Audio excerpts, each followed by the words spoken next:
लालच बुरी बला है। एक शहर में एक आदमी रहता था। वह बहुत ही लालची था। उसने सुन रखा था कि अगर संतों और साधुओं की सेवा करे तो बहुत ज्यादा धन प्राप्त होता है। ये सोचकर उसने साधु संतों की सेवा करनी प्रारंभ कर दी। एक बार उसके घर बड़े ही चमत्कारी संत आए। उन्होंने उसकी सेवा से प्रसन्न होकर उसे 4 दिए दिए और कहा, इनमें से एक दिया जला लेना और पूरब दिशा की ओर चले जाना। जहाँ ये दिया बुझ जाए वहाँ की जमीन को खोद लेना, वहाँ तुम्हें काफी धन मिल जाएगा।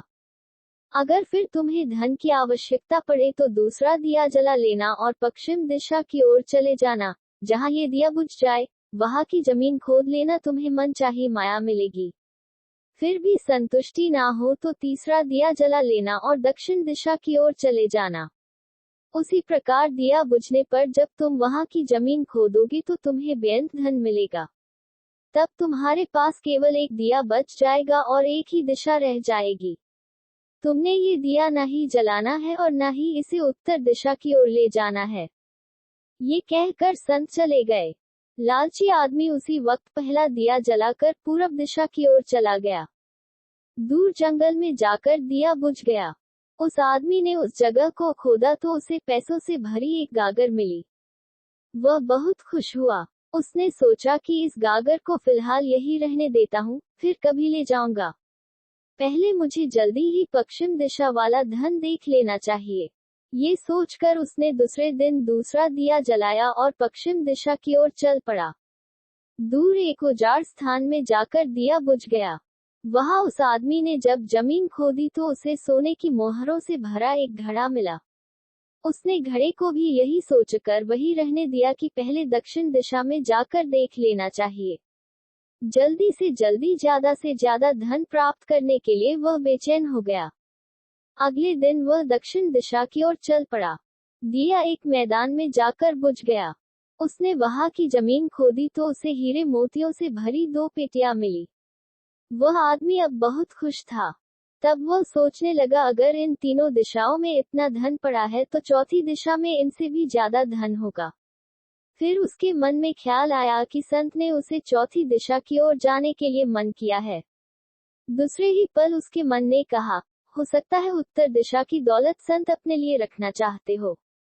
मुझे जल्दी से जल्दी उस पर भी कब्जा कर लेना चाहिए।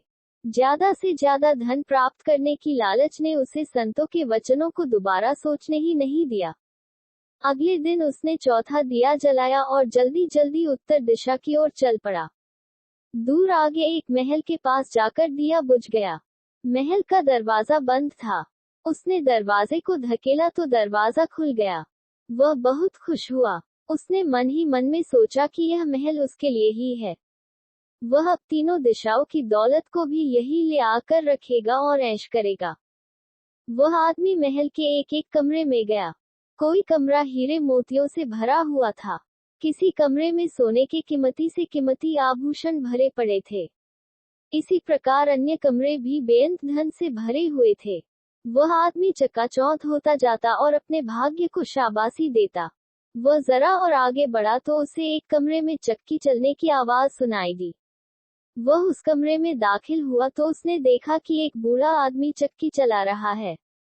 लालची आदमी ने बूढ़े से कहा कि तू यहाँ कैसे पहुंचा? बूढ़े ने कहा, ऐसा कर यह जरा चक्की चला, मैं सांस लेकर तुझे बताता हूँ। लालची आदमी ने चक्की चलानी प्रारंभ कर दी।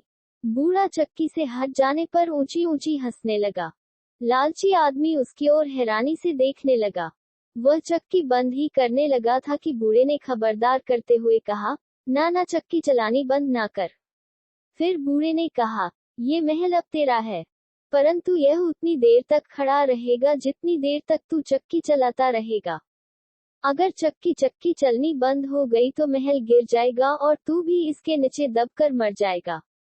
कुछ समय रुककर बूढ़ा फिर कहने लगा, मैंने भी तेरी ही तरह लालच करके संतों की बात नहीं मानी थी और मेरी सारी जवानी इस चक्की को चलाते हुए बीत गई। वह लालची आदमी बूढ़े की बात सुनकर रोने लग पड़ा। फिर कहने लगा, अब मेरा इस चक्की से छुटकारा कैसे होगा?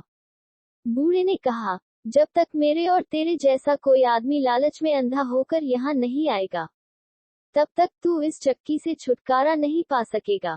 तब उस लालची आदमी ने बूढ़े से आखिरी सवाल पूछा, तू अब बाहर जाकर क्या करेगा? बूढ़े ने कहा, मैं सब लोगों से ऊंची ऊंची कहूंगा, लालच बुरी बला है। अगर आपको वीडियो अच्छा लगा तो सब्सक्राइब करें और शेयर करें एजुकेशन स्टोरी।